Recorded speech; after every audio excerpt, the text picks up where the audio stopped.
It is an understatement to call the last 24 hours chaotic for Twitter, or the whole time since Elon Musk bought the company. We are witnessing what could be an epic meltdown in real time. Twitter employees have rejected Elon Musk's, quote, hardcore ultimatum. And there's a mass exodus going on at the company this morning. In response, Twitter closed its offices, all of them, suspended employee badge access, leaving the company's future completely thrown into uncertainty.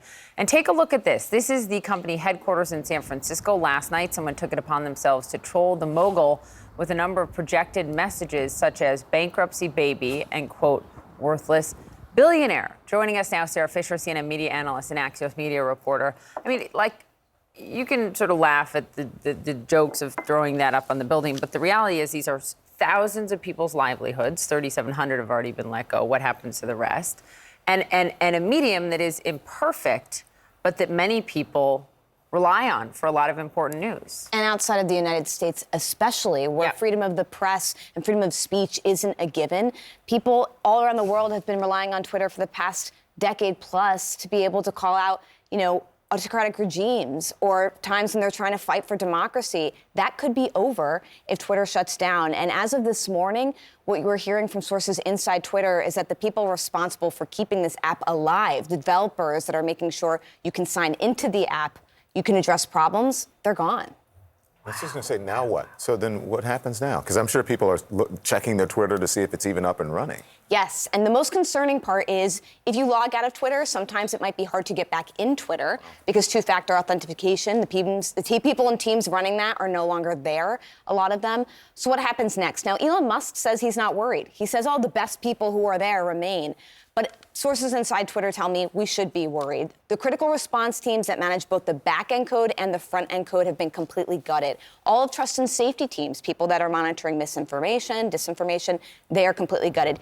Even design teams and engineering teams working on Elon's new project, like the new verification tools, most of them have resigned. So people can't even get back into Twitter because the two-factor authentication, which I have set up and everyone should have set up, is not working? Yeah, for some people, it's not working. And that's one of the biggest issues right now is if you have a critical problem, for example, a friend of mine is a journalist and her account has been hacked, there's no way to address these problems. There's no one there. Yeah. There's no safety response teams. There's no engineers that are managing There's no this type of communications stuff. team for journalists to ask questions. And if you were on Twitter last night, as I was, way too late, all of these people are tweeting like basically their goodbyes. Like the Titanic is sinking. They think that Twitter is not going to be operable for much longer. Is that realistic, or are people getting ahead of themselves? Like, what's your sense? These are inside engineers who believe that. So I think it's absolutely realistic. And one of the challenges is for people who did click yes on Elon Musk's form saying, okay, I'm going to commit to the hardcore Twitter, they're not committing for long. What sources told me is that, look, I just hit yes because we're heading into the holidays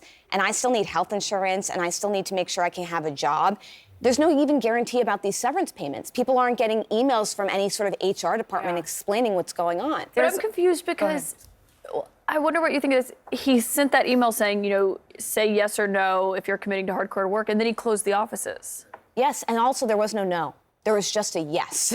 So it's either you sign yes or you don't do it. And the reason that he, by the way, closed the offices, we are hearing, is because there's a little sense of paranoia right now. He doesn't want the Twitter employees who are remaining to rebel against him. But what would they do then? You mean just sabotage it and shut the site down? Shut the site down, mess with the code, mess with the office. But that is probably the worst situation that you can be in if you're, Elon Musk right now. Of the 2,900 employees that were left going into this, 5 p.m. deadline yesterday, we've heard that hundreds have decided that they're leaving the company.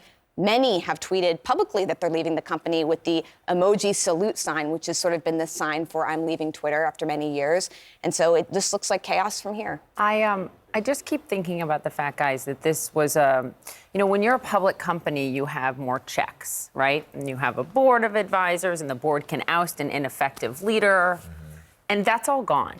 All of it's gone. The board has been gutted. There's no accountability. And the people inside Twitter are Elon's close confidants. His friends are running it with him. His friends. And some of them I know, and they're sources, and they're great, and they're smart people. There were a lot of former Twitter people in the beginning who came in to do some of this work. And I think the curious thing is going to be who sticks with Elon as they watch this ship move in this direction. Do you want to have your reputation being staked on what really looks like a mass destruction of this app? Can I ask you, is this money or too much money or too many yes men or people? Well, men, because it's not a lot of women or around, all the right? above. That's what I hear. All of the above. Like, is it just, you know what I'm saying? I think it's all of those things, and I think it's a lot of ego. I think there has been this mentality in Silicon Valley that if you push fast, move fast and break things, that you're going to be more effective. But there is a tipping point, and I think that we have crossed that line at Twitter. I think Icarus, fly too close to the sun. And remember what the Airbnb CEO told us yesterday? It's like a nightclub and all the lights just came on. I can't even remember yesterday. But I do remember that part. you, Sarah. Thank you, Sarah. Good to see you. Great stuff.